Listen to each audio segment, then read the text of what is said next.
రామారావు గారు please conclude. కాస్త మీకు కూడా నిరాశపరిచే వార్తే మరి, ఎందుకనంటే మార్గదర్శి మీద క్లీన్ చిట్ అంటే లేదంటే ఎస్ఎల్పిని కొట్టేయడం అంటే మరి మీకు కూడా కొంత ఆ వైరుధ్యం ఉంది కాబట్టి, రెండు వైఎస్ఆర్ గారికి కుమారుడు పెట్టినటువంటి పార్టీ కాబట్టి మీ అబ్జర్వేషన్ సార్. ఇది 2006 నుంచి కొనసాగుతున్నటువంటి కేసు సార్, 18 సంవత్సరాలుగా. ఇందులో ప్రధానంగా ఉండవల్లి అరుణ్ కుమార్ గారి కంటెంట్ ఏంటంటే, ఏదైతే 1934 ఆర్బీఐ యాక్ట్ ఏదైతే ఉందో దాంట్లో 45S అనేటువంటి నిబంధన ప్రకారం 2610 కోట్లు 2006 నాటికి మార్గదర్శి సేకరించింది.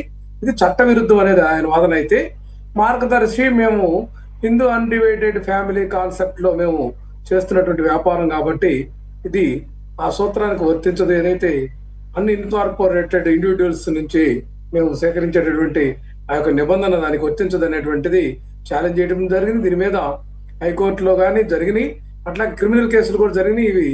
ఈ కేసులు కూడా 2018లో హైకోర్టు తోసిపుచ్చి క్వాష్ లో ఏదైతే మార్గదర్శి చేసినటువంటి ఆ క్వాష్ లో వాళ్ళకి అనుకూలంగా రావడం జరిగింది. అయితే ఇప్పటికి కూడా సుప్రీంకోర్టు ఇచ్చినటువంటి తీర్పు కానీ ఆ యొక్క ఆర్డర్ కానీ ఇవన్నీ యొక్క రూలింగ్ పరిశీలిస్తే, మార్గదర్శి అనేటువంటి సంస్థ డిపాజిట్లు వసూలు చేయటము చట్టబద్ధమని ఎక్కడ చెప్పలేదండి. ఇక్కడ ఉండవల్లి అరుణ్ కుమార్ గారి వాదనలో ఖచ్చితంగా ఆయన కంటెంట్ లో ఒక లీగల్ గా ఆయన పాయింట్ ఉన్నటువంటి అంశం మాత్రం వాస్తవం.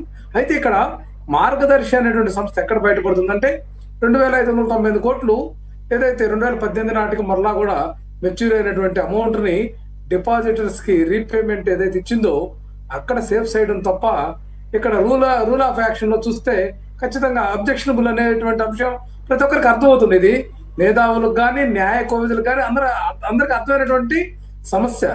నేనేమంటున్నానంటే, ఉండవల్లి అరుణ్ కుమార్ లాంటి ఒక సీనియర్ పొలిటీషియన్, అట్లాగే ఒక మేధావిగా పేర్కొన్నటువంటి వ్యక్తిని మనం ఏదో కించపరిచి చేయటం కాదు, కానీ ఆయన ప్రజాపక్షాన తన యొక్క వాదన వినిపించడం ద్వారా ఇది ఒక ల్యాండ్ మార్క్ కేసుగా కూడా నిలబడుతున్నటువంటి అంశం కూడా మనం గమనించాలి. సురేష్ గారు, ఏది ఏమైనా సరే ప్రజాధనము వసూలు చేసేటప్పుడు అయితే ఇక్కడ మార్గదర్శి సంస్థ ఎగ్గొట్టలేదు కాబట్టి మనం దాని విషయంలో మనం అప్రిషియేట్ చేయాల్సిందే మార్గదర్శిని కూడా. ఏ అంశంలో వాళ్ళే ఎగ్గొట్టకుండా డిపాజిట్స్ సేకరించినవి మెచ్యూర్ అమౌంట్ ని ఇవ్వడం వల్లనే ఈ కేసులో నుంచి బయటపడటానికి ఆస్కారం దొరికింది అనేది గమనించాలి. ఏ సంస్థ అయినా సరే నిబంధనలు పాటించాలనేది ఉండవల్లి అరుణ్ కుమార్ గారి యొక్క కంటెంట్. ఏదైతే 2006 నాటికి అయితే 2610 కోట్ల రూపాయలు ఉన్నాయి కదండి, 2018 నాటికి ఈ యొక్క కేసులు జరుగుతున్నప్పుడు జాగ్రత్త పడి మార్గదర్శి చెల్లింపులు చేసింది తప్ప ఇక్కడ మరొక అంశం కాదనేది గుర్తించాలి. ఏదేమైనా సరే ఉండవల్లి అరుణ్ కుమార్ లాంటి వాళ్ళు ఏదో ప్రజా ప్రయోజన వ్యాజ్యాలు వేయటంలో కానీ, లేకపోతే వాళ్ళు అభ్యుదయ భావాలతో అన్ని పక్షాలని మమ్మల్ని కూడా విమర్శించినటువంటి సందర్భాలు ఉన్నాయి. తెలుగుదేశం పార్టీనే కాదు, వైఎస్ఆర్ కాంగ్రెస్ పార్టీని కూడా చాలా సందర్భాల్లో ఆయన సహేతుకమైనటువంటి విమర్శలు చేసినటువంటి అంశాన్ని కూడా మనం పరిగణలోకి తీసుకొని, ఏదైనా సరే ఆయన యొక్క చేసినటువంటి సూచనలు తప్పులుంటే మనం నిలదీయాల్సిందే, కానీ అనవసరంగా వ్యక్తిగతంగా ఆయన ఏదో మార్గదర్శి మీద కేసులని మనం నిందించడం కూడా సరికాదు. ఏదేమైనా సరే ఈ కేసు అంశంలో మార్గదర్శికి క్లీన్ చిట్ కానీ లేకపోతే నిబంధనలు పాటించారని కానీ ఏ కోర్టు కానీ ఏ యొక్క అత్యున్నత న్యాయస్థానం అయినటువంటి సుప్రీంకోర్టు కానీ పేర్కొనలేదనేది మాత్రం వాస్తవం సురేష్ గారు.